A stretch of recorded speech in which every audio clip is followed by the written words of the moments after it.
Welcome to another episode of The Velvet Hammer. And here we go. All right, we have a show for you today. This is a legal discussion.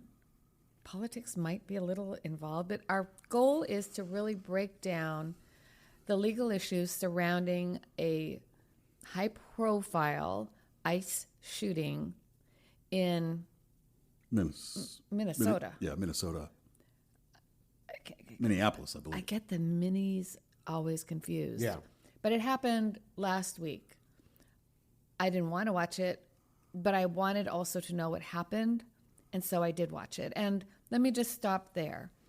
So we get many cases involving bad things that happen to people that results in their death. We actually had a case that involved a shooting. Well, many. Yeah.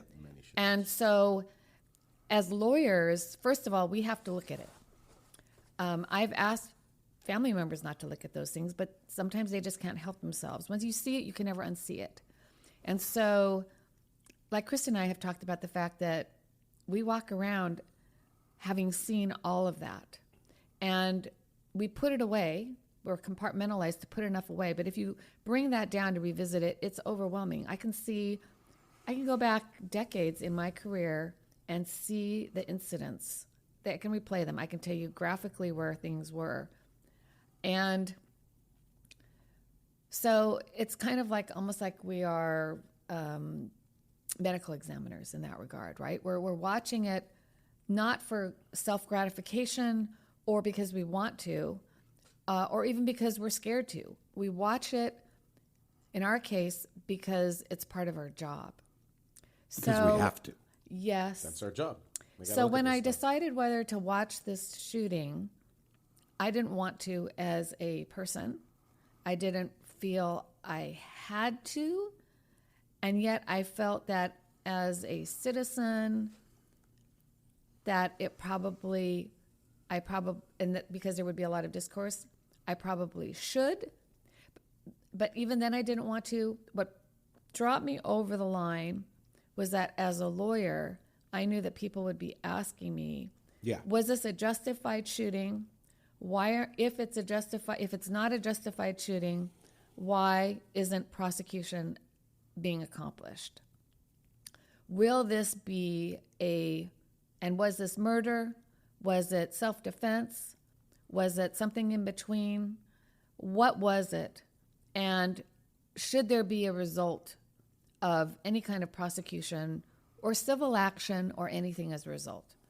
So those are the questions that went through my mind when I watched it. And those are the questions that we're going to be talking about today. So Mo, you're going to start us off by talking about the incident. Okay, this is the basic sequence of the facts.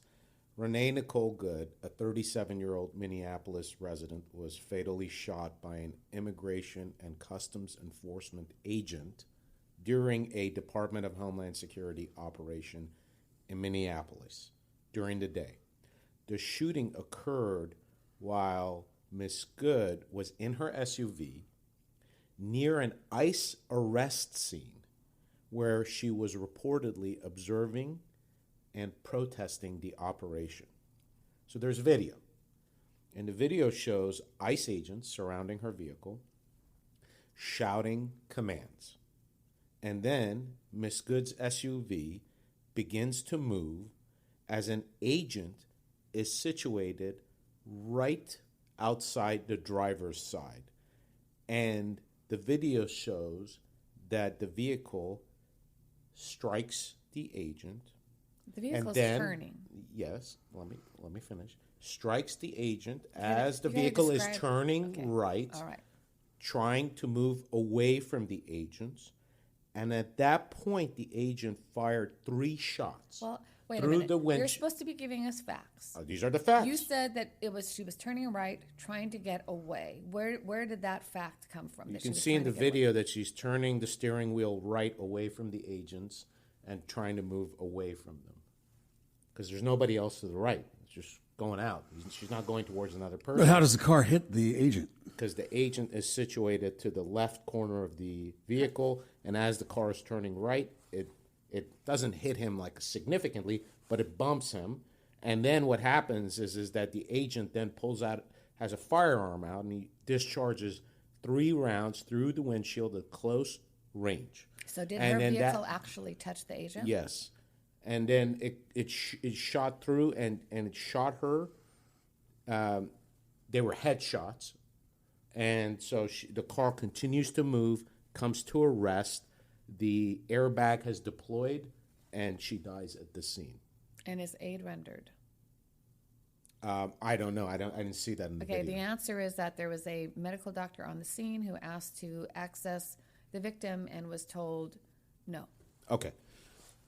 But this is based on the video I observed of like what you can see happening actually on the video.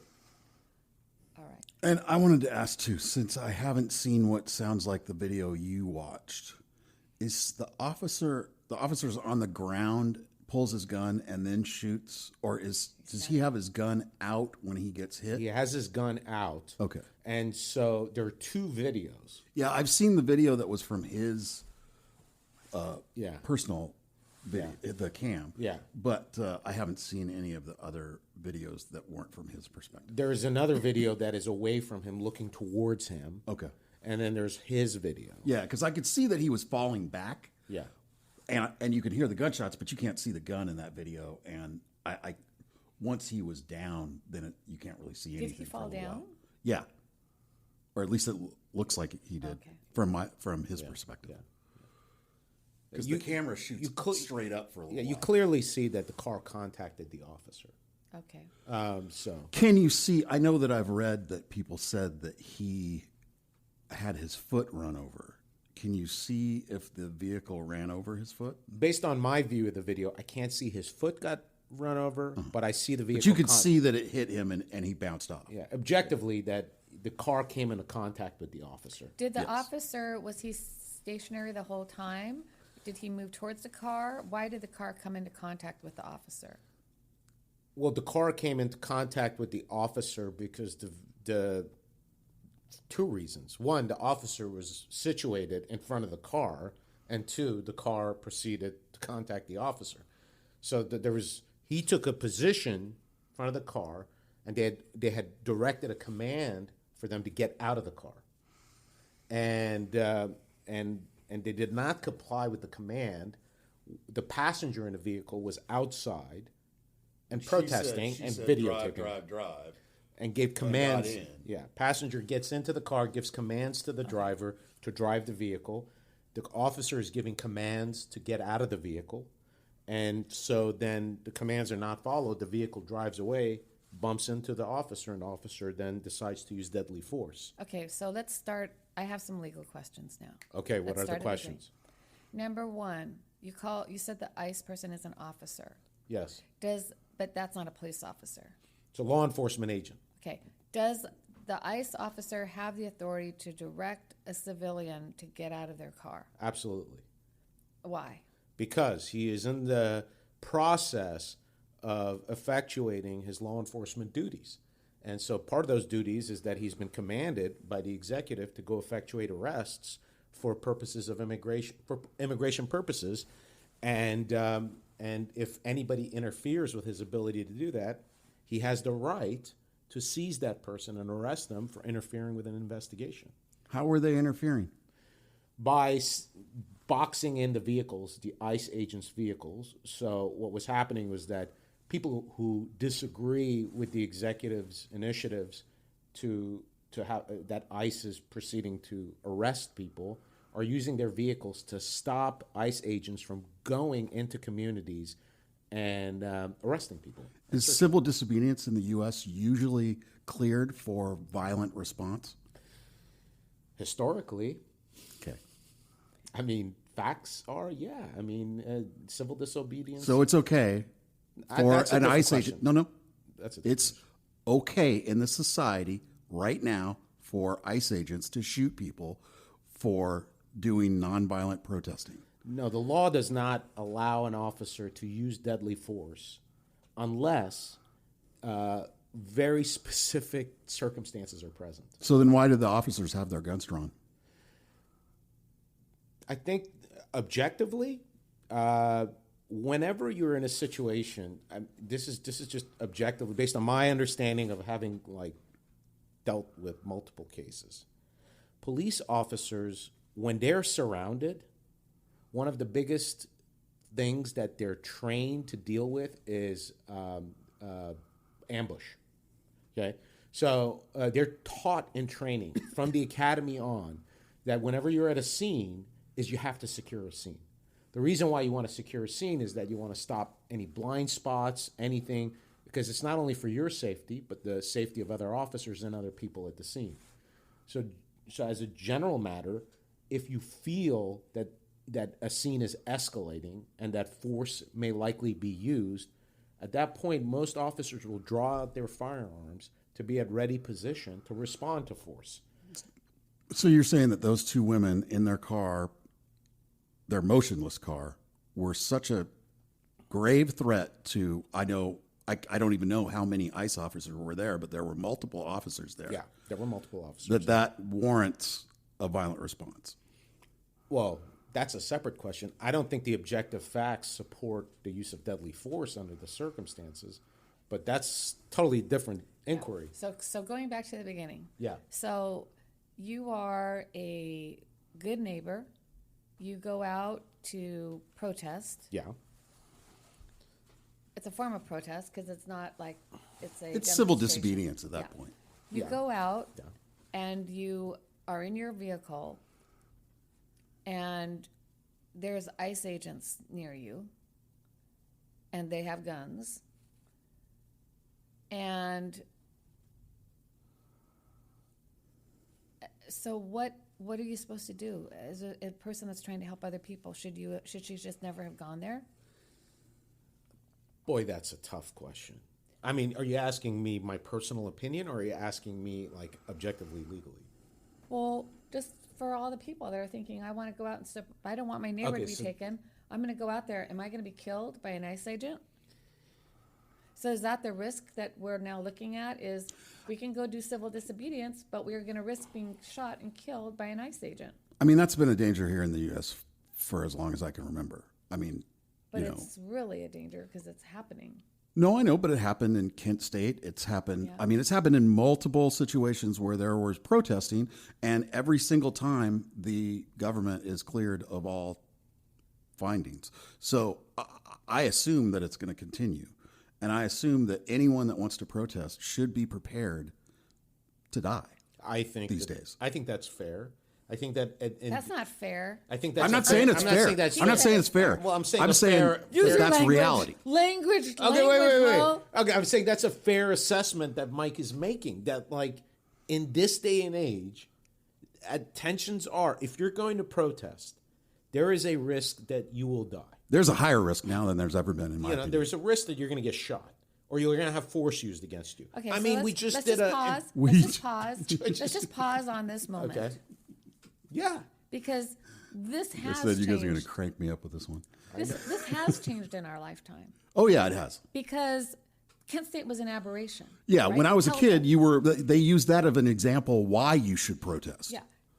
So here we are now in 2026 being told by lawyers, yes, feel free to protest and know that you may die. Yep. Yeah. And so, like, okay. That is so let's back up even farther because this Okay. is a legal podcast. Yes. How can we possibly have a First Amendment if that's the truth? Well, I would say that the entire Constitution is being tested more in our society right now than it ever has been, and I think that I mean, let's not forget, it's easy to look at liberal protesters, but you can also say the same thing happened to Ashley Babbitt on January 6th. Yes. When she You know, was trying to she climb was, into she the was Congress. shot in what she believed was an act of protest against Yeah. the government at that time. And I disagree with what they were doing, but I always say that they had the right to protest until they broke in and started breaking stuff. Okay, so Mike is pointing out something very important. So Ashley Babbitt was also killed by law enforcement while she was on property, government property, congressional halls, protesting the election. Miss Good was also protesting what she perceived to But be the government, the government paid Babbitt. No. Yes, they did. No, they did not. The family? I don't know. Yes, they did. Oh, you mean in a settlement, in a lawsuit? They settlement. did. Okay, but that's a post event that I think is a separate inquiry. What we're talking about is that you're saying that you cannot like express your First Amendment beliefs without risking your life. I think that's accurate. I think that when I say accurate, I got to qualify because you do not have a First Amendment right to obstruct legitimate law enforcement investigations. You do not have a First Amendment right to trespass onto government property and break through windows and do things like that. Your First Amendment rights are forfeited at that point. But you have another amendment, and that amendment is called the Fourth Amendment, and it says that you cannot have force used against you that is unreasonable and excessive. So what happened to Ashley Babbitt and what happened to Miss Good are a little different. Are a little bit different, but my assessment is that their Fourth Amendment rights were violated. You cannot use deadly force. Okay, See, I would argue that isn't the case in Ashley Babbitt's case because there were, thousands of people that were rushing into the building and that were trying to break in, and those guys were afraid for their lives. Well, those officers or security agents, I don't know what they were inside the building. In that situation, when you're talking about thousands of people, when you use deadly force, you have to make an individualized assessment. Well, he did because she was trying to crawl through that window. Yeah, but looking at her size and her ability and what was she really going to do? Was she really going to go in there and use deadly force against somebody who was in Congress? Hey, she had no way. Hey, you don't know. Hey, you are being, Yeah. I'm Let being me tell you, Mo, if there's 100 people at a door like that and they're trying to come in, I'd shoot. Well, all I know is that you got to put your male stuff away. male stuff. None of this Neanderthal stuff. What do you mean Neanderthal? Women can be deadly even if they're small. It's not just, you're trying to say it's an individual, but that was a mob, and you cannot say that they weren't afraid of the mob. Okay, Mike. Karen. That's And All I'm telling you. this is not a mob situation. Okay. The Renee Good situation is two people. I can't believe this. If the law says you have to make an individualized assessment to use deadly force. Okay? You're sounding very lawyer-like. Because you're asking me to be the lawyer and give you the neutral facts and be the lawyers. I do want you to be lawyer-like, but I also want you to be a little biased in favor of. I am not going to be biased on this. Don't be biased. Okay. I don't want you. It's good. Okay. I just think that like the construct of deadly force, the problem with what happened is that these are untrained people. The guy. You are trained by the Department of Homeland Security. The Department of Justice trains you that you use deadly force as a last resort. It's textbook. You have to use all reasonable alternatives before discharging that weapon. Hold on then. I didn't see them use any.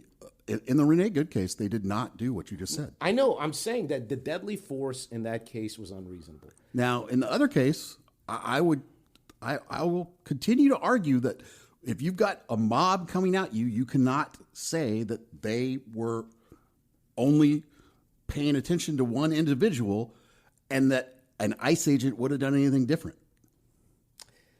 All I know is that a lot of people went into Congress, okay? And those that got in were walking around acting like idiots. But those that met force with police officers engaged in combat ended up hurting a lot of the officers. There was more justification to use deadly force when those officers were getting I know, that's my point. Okay, but guess what? Those officers did not use deadly force. The reason why they didn't is because they understand, based on their training, that deadly force is really the last option. And so even the ones that were being physically assaulted, and the officers could have legitimately justified opening fire on that entire crowd, used restraint. This guy with Miss Good was just, not only did he just bump her, she bumped him a little bit, he shot 3 shots into the into the driver's seat. By the way, she was not driving like on a highway. No. She was doing like a parking lot No, maneuver. she was turning her car around. But so when we talk about bumping, we really mean bumping. no, she was going maybe 2 to 3 miles an hour when the car bumped him. But the training is so important. I because can run faster than 2 miles. That's a guess. That's a guess. I'm not an expert. The training is so important. When you shoot 3 times into a car, knowing there's a passenger there, you have to understand that. Oh, that officer was going to hit for sure, no matter what. It's automatic training. But the firearm, you don't know if your bullet's not going to go through her and hit the passenger. You don't know if you're going to miss. Oh, he didn't care. They were both guilty in his eyes. And so, to me, I just think that this is. As a matter of fact, I'd argue that they wanted them both to be dead. Okay, well, okay. Let me just say this. Yeah, that's the civil issue, but the criminal issue is different. Melanie in our office had a case against the city of Seattle that resolved last year, where there was somebody they were chasing. I think it was another county, not city of Seattle. Oh, but I know sorry, which one you're talking not about. county. Sorry, Seattle. For once, it's not you. Different county, and they're chasing this guy, and they had put down rumble strips and stuff. I think he was intoxicated or under the influence. Yeah. And his car kind of wiggled or wobbled as he was, and they claimed also that it was that because he was driving his car, it was deadly that it was a dangerous weapon, and they could use deadly force on him, and they also shot through the car and killed him, even though he never struck anybody. And from the pathways that Melanie and her team looked at it, there was no way he was going to strike anybody. And that jurisdiction settled that case for several $1 million. Well, because that should not happen. And he was well known in that community for just being someone that shouldn't be drinking and driving, but a very peaceful fella. So the decisions here go so far back. Like, what is their training? Just even police training isn't good enough, in my opinion, to be running around with guns, because they're taught to shoot and kill. They're taught to shoot at the main mass. There's no law enforcement or military agency that is not taught to shoot to kill. Shoot to kill. And the trainings that we've seen always has all these scenarios that result in an officer dying, right? Like maybe someone has a kitchen knife in their hand and they're going to kill the officer, whereas normally... Well, we had another case like that. Yes, we do. But we've seen all the trainings. Yeah. Every scenario is like, they're going to kill you if you don't kill them first. You got to kill them before they kill you. So they're taught to shoot to kill. So some of the comments I'd seen were, why didn't he just take out a tire? Why didn't he... Well, that's not going to happen. Yeah. It's not even that they're taught to shoot to kill. At that point, he was just doing what was the motor skills that he has trained into himself, and he was going to hit her in the head or the torso. That is taught to be your habit. Yeah. So if you're teaching the habit of shooting to kill, which all of them do, then you're going to get these results.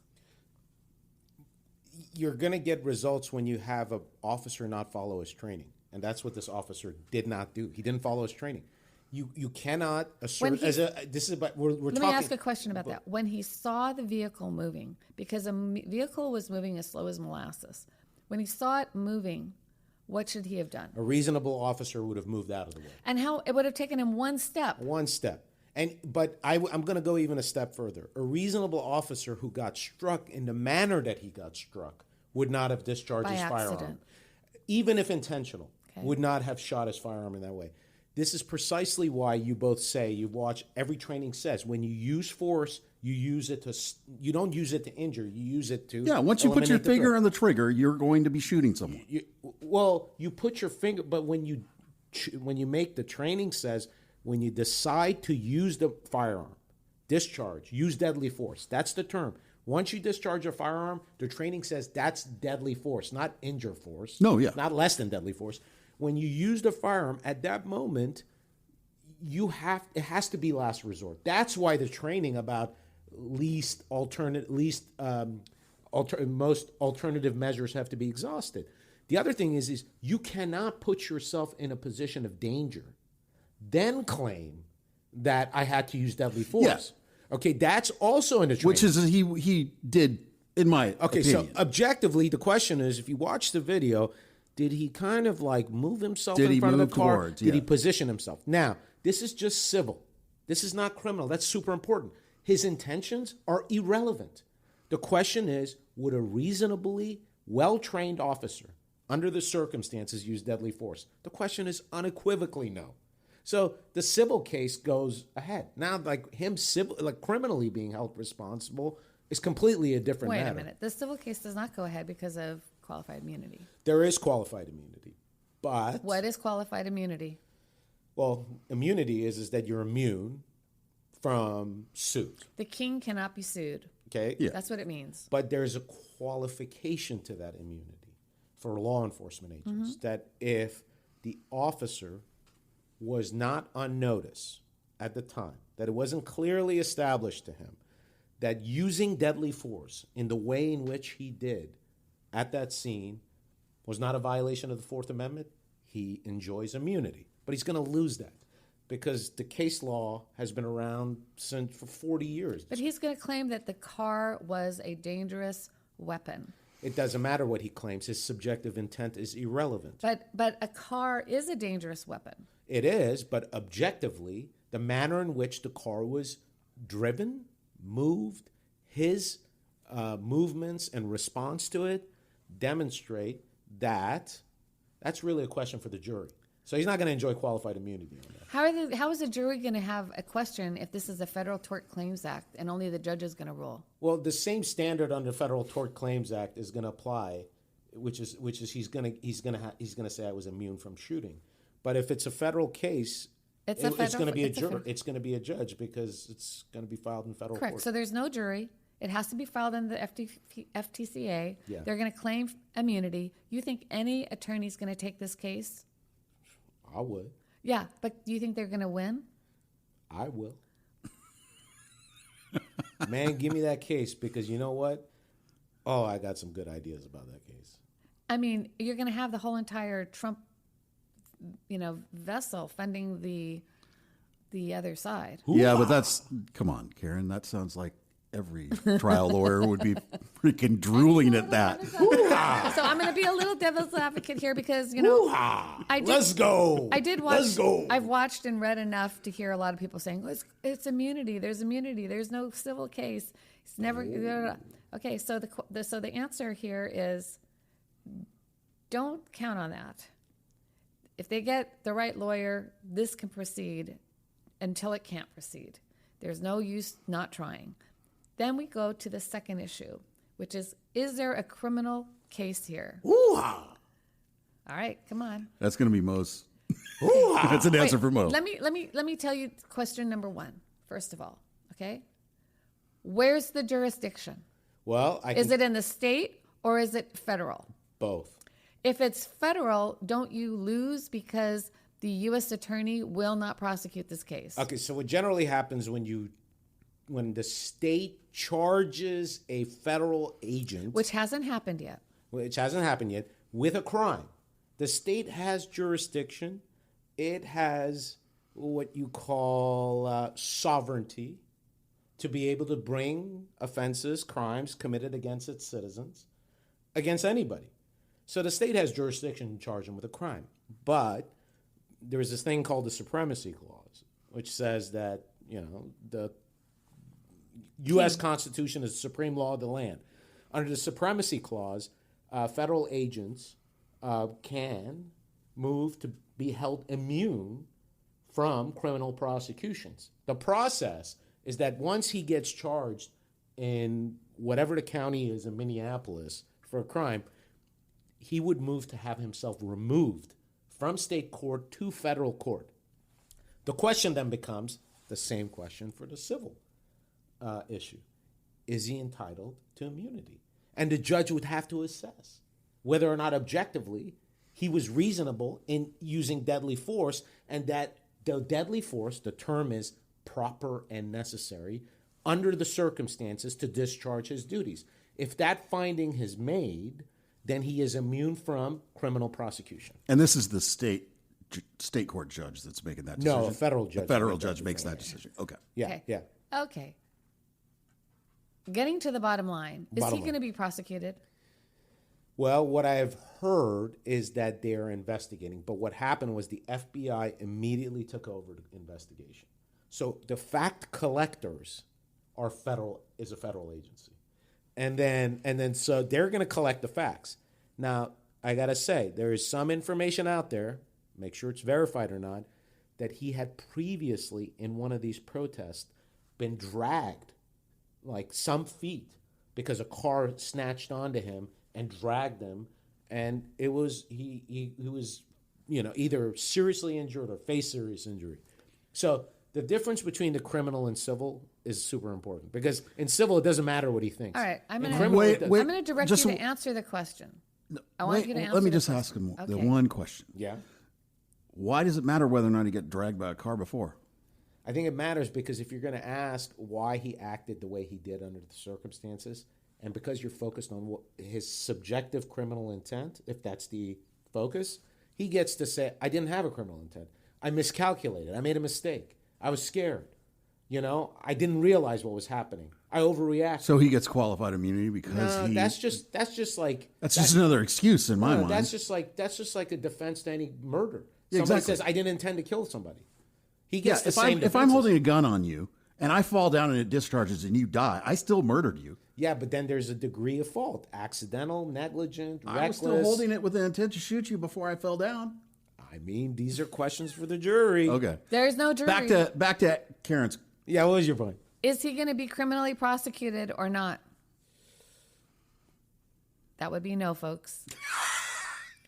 He is not. He's going to walk. I think That means I'm going to tell you. Let me. Okay. Let him answer. All right, I thought you did. I think that I think they're going to charge him criminally in state court, and I think it's going to go. They're going to charge him in the county in Minneapolis, and what's going to happen? It's going to get removed to federal court, and then what's going to end up happening is going to be a big fight between state politics and federal politics over the killing of a Minnesota citizen. That's what I think the fight's going to be. Who's going to win it? Ooh, it's going to be. I'm going to say nobody's going to win it because this argument is going to continue for another couple of years, whether or not the cases get resolved before then, and I don't think they will. So it's going to really matter on who gets elected next. That's unfortunate because you wish and you hope that elections don't decide how the law gets applied, but that's unfortunately the reality we live in. Ultimately, I think that the case should proceed civilly, and the family's clearly entitled to relief Well, let's under talk civil about law. let's talk about that. So, we often face this issue, like the criminal case is not going to go forward. Yeah, We have a case right now we're looking that's at. right. That's right. No criminal case. 3 years ago, guy was shot and killed. Still no criminal charges. So civil's a possibility, right? Civil may be the only possibility. So let's say that they find a lawyer who will take this case, which all lawyers will take it. The question is whether the case will be won by those lawyers. Lawyer takes a case. Can they sue the shooter? Absolutely. What happens when you sue a shooter who has criminal charges pending? Maybe or maybe not. Well, I mean, the shooter has Fifth Amendment protections, so he can't. He can't. What give happens you to the discovery. case? Oh, they stay the case. What's a stay? A stay is a request to stop the case temporarily until something else is addressed. It's a big roadblock. Yeah, because then it just sits there until the criminal case is resolved, which can be years. Yep. And then all the evidence has gotten really old. All the people have forgotten a little bit of what happened. And Well, luckily it's all so on and so preserved on video. It is, but it makes the case more difficult. I would say. Everything slows down when there's a criminal and a civil case together. That's the reality. But I also think that a criminal prosecution should always take priority over a civil case. Sure. But so in the old days, not that old, the advice used to be let the criminal procedure play out and then bring the civil case. The problem is they take forever. Sometimes those criminal cases now take years. You cannot wait because everything is stale and old. Oh, yeah. So very commonly we will file right away. They will stay the case but normally only against that defendant's discovery. Everything else can continue. So the only thing you need, they keep from you. Or maybe we don't need it. Or maybe No. you don't know. You're not going to know until you Yeah. get it. Because unfortunately, some lawyers will just sort of like sit idly by and say, oh, right, there's a criminal case. Let's stop everything. Let's stay. And I don't know. Well, our practice is that if somebody tries to stay a case, we go, okay, be very specific about why you want to stay the case. And they'll say, well, my guy faces Fifth Amendment risk, and he might be, okay, great. Then don't have him be deposed. We're still going to do our job with every other aspect of the case. So we'll keep pushing the case forward in every other respect, and then just wait and then depose him last. Half of the judges will stay the case and half of them won't, which really is irritating because I don't know why they have to stay the case. You know, if you want to take your Fifth Amendment, go take your Fifth Amendment. I don't care. Isn't it just a delaying tactic, really? Well, delay, deny, defend. No, well, okay. All right. I'm going to have to push back a little. Delay, deny, defend. If you're criminally exposed, that means your liberty is going to be deprived. This is his public defender. It's not a pro-public defender. It's just like pure, like, it's your rights. Like, if you're facing that your I'm liberty... not saying that it's not his rights. I'm saying that they are using his rights as a delaying tactic in the case, often on purpose, because they want to have more time to decide what they're going to do. It's true. Well, no, you need more. He's not doing anything, or she's not doing. Whoever's being charged. No, the attorneys. Their lawyers. That's what I'm talking. But they need to effectively defend him. They need to investigate. They need to hire experts. They need to go see what the evidence is. That can't happen overnight. Okay, so stop. Okay. So my But understanding. can that happen? Can that absolutely have to take years to happen? I don't think it needs to take years. I mean, because I can't remember the name of it, but there was a case that I followed for a long time where a older gentleman and his wife were in a movie theater, and they got in a fight with another guy, and the old gentleman shot him. That case took I want to say at least 10 years before it was resolved, That's and it was ridiculous. all That's- yeah, delaying that's- tactics by the defendant's lawyer. That's 10 years is too long. A case like this, I'm going to focus on the good case. And that case, if it's charged tomorrow, should be going to trial at a minimum within 18 months. That is not a complicated case, okay? So the guy's not going to be going into custody. He's going to be out and free. And the family's entitled to have a quick resolution of whether or not the criminal accusation is upheld or not. Let's be clear. The family is a 6-year-old child. And a spouse. Oh, was married. Yeah. Yes. Yeah. And a spouse. Was that Who the was next passenger? to who was next to her She wife when died- she was killed. She was in the passenger seat. Okay, yes. Yeah. 2. So spouse and child. Yeah. Yeah. Yeah. And the community. By the way, when people are killed, the criminal action is on behalf of the people. It's not just the family lost, the community lost someone. The community is prosecuting the case. That's why they say the people versus whoever the defendant is, or the state versus whoever the defendant is. All right, so postscript. What should happen here? I think that the family should get a civil lawyer. I think that the family should immediately file a lawsuit. There's enough facts on that video, okay, to be able to swear off a complaint and draft it and start the process. And it would be for a civil rights violation under Article 4. Article 4, you mean the Fourth Amendment? Fourth Amendment. Well, it's a Federal Tort Claims Act case, so it would be for excessive force under the Federal Tort Claims Act. It would have to be filed in federal court, It would have to be filed in federal court. which in Minneapolis is which district? District of Minnesota, one district, the entire state.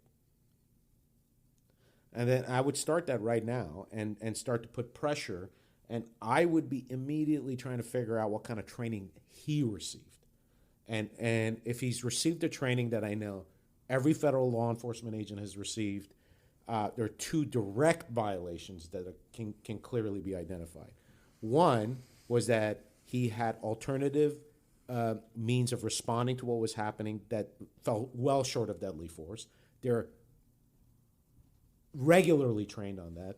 And the second is he put himself in a position where he's now trying to justify to use deadly force. That he had already been in. Yes. That's what I'm talking about. Yes. That he had already experienced and now was doing the same thing. Yes. Yeah. You know, that seems a little weird. And then to me. I would also highlight the fact that in the complaint that after he shot her, he made the following comment, pardon my French, he said, fucking bitch. And that's What? captured on the audio. Yeah, he did. Oh, I did not know that. Oh, yeah. And so to me, he did it on purpose. to me, I think that I would lead heavy on that on the civil case. I would seek the training, and then I would be like, this is not an objectively reasonable officer. I know a lot of police officers who would not behave this way. I would One, hope use so. force like this, but two, speak like that after shooting somebody in the face 3 times. Well, first of all, the family is obviously in shock and in mourning and trying to figure out what to do. And this is probably the last thing that they want to do. And we've talked about that before. Like, it's a lot to have to go through making the decision to contact the lawyer and get relief. But in a case like this, where unfortunately millions of people saw a woman executed on the streets of Minnesota, Minneapolis, like, if a lawsuit isn't brought, then the legacy from that shooting is that people, what, Mike, you end this. Well, I was going to say, but in our current political climate, I think it's very possible that it's not going to be, that none of this is going to happen. None of what's going to happen. That nothing's going to happen on the criminal side, and that it's going to happen. crush the civil side because of that. They'll still try, but I don't think the civil side's going to So succeed basically, if your only chance is a civil lawsuit for anything, if you don't take that chance, then all hope is died. Yeah, but I mean, look at it from the layman's view. We've got the FBI is led by someone who is woefully inexperienced for the job, and is going to be the agency that's in charge of investigating. Then we've got a Department of Justice who I believe didn't a bunch of people just quit because of this case? Well, I don't know. It's had a huge turnover. The Department of Justice has had a huge turnover. But, we don't want to just make this a political issue. I'm not trying to. I'm just saying that the politics do play into it. And I believe does. the politics are going to be the reason that nothing happens. Well, I just to Mike's point, politics exists everywhere, okay? But if you have objective, dispassionate prosecutors and lawyers who are, in my experience, have historically been in offices like at the U.S. Attorney's Office or at prosecutor's office, if you have dispassionate people and look at the facts, there is evidence here. And you just follow the evidence. And the evidence leads to, one, an action being filed civilly, and an action maybe being filed, based on the discharge of the firearm for other purposes. Okay, we're going to have a bet. Who in this room thinks that he's going to be criminally charged and it's going to stick? That would be that moment of silence was what I was waiting for. That would be zero. Wait, no. I think I need more evidence, but I think that if we're looking just purely at what I observed, I believe that Minnesota would charge him. I think he's going to get charged. But that would be thrown out. Yeah, I don't think it's going to That would go. be preemptive. okay, so that yeah. It has to be actually convicted. Yeah, prosecuted is what we're talking about. It has Not to stick. charged. And that's where we get into the politics thing. Like, both sides of the political spectrum right now are exploiting this and are going to continue doing this until people stop talking about it. And I think that because of that, the state politicians in Minnesota are going to push for him to be prosecuted. They probably will charge him, but it's like you said, it's going to be up to the federal. And right now, the federal deck is against all of us. I think that the only chance is a civil opportunity to have any kind of airing, and that might not be successful, but at least it's worth a shot. Yeah, I hope that happens. I hope that it continues. But at that point, then it's really just a political action. Yeah. Well, we're gonna have to see. Well, this was a hopeless conversation. No, it wasn't. It was good. It was informative. It was not happy, but it was good. It was not happy. Look, we got to have faith in the law. It's not a happy thing. I mean, you were talking about, to go back, you were talking about how you've had to look at stuff, and I've had to look at stuff that was horrible. Yeah. Horrible, that is burned in my brain, and anytime I think Sorry. about it, it's always there. Yeah. When I watch this video, I'm so numb to it now that it was almost like I could see someone getting shot and not feel it at all. And it really disgusted me when I saw that. Yeah. And that's part of where everything's been going with our society over the last 20 years of me working here. Yeah. It's a horrifying incident. It's terrible. Well, and to have your loved one shot down and right next to you, yeah, and shot down like that, you know, I just, you know, I use this word really sparingly. But when somebody shoots a firearm in a car like that, I would have no problem just, you know, saying that was a coward's act. You don't do that. Come on. You don't just shoot a person in the face. Back of the head, actually. You know, it just, you know, to me, it's just like, to me, I go, come on. And, you know, the 6-year-old. I don't do that. I go, damn you to hell, and I hope you suffer for the rest of your life. You know, but the child is going to grow up. And there's this video out there on the damn internet. And so this child is going to learn about their own mother's last days by going on the web, stumbling on it. No, somebody else is going to tell her about it. Someone's going to tell her, you know. Yeah. And so here's the thing. This is why you bring the civil action. You do not let the legacy of this woman to be defined by this act. You say the legacy lives on. This is why you charge him criminally. You let a jury decide. Well, you know, we did let a jury decide on Summer Taylor, and we lost. But did we lose? Because the jury said that she was not at fault. They were not at fault. That's right. Sorry. She wasn't at fault. They were not. They were not at fault. No. No. Well, we've had that happen in an inquest That was as well. important. Yeah. That it was was. important. I'm not saying that it's not important. But yes. Well, the bottom line is our condolences to this family. We have no faith in the criminal system doing what's right here. The only choice and chance is through the civil system. Over and out. Well, that's all for today. Until next time.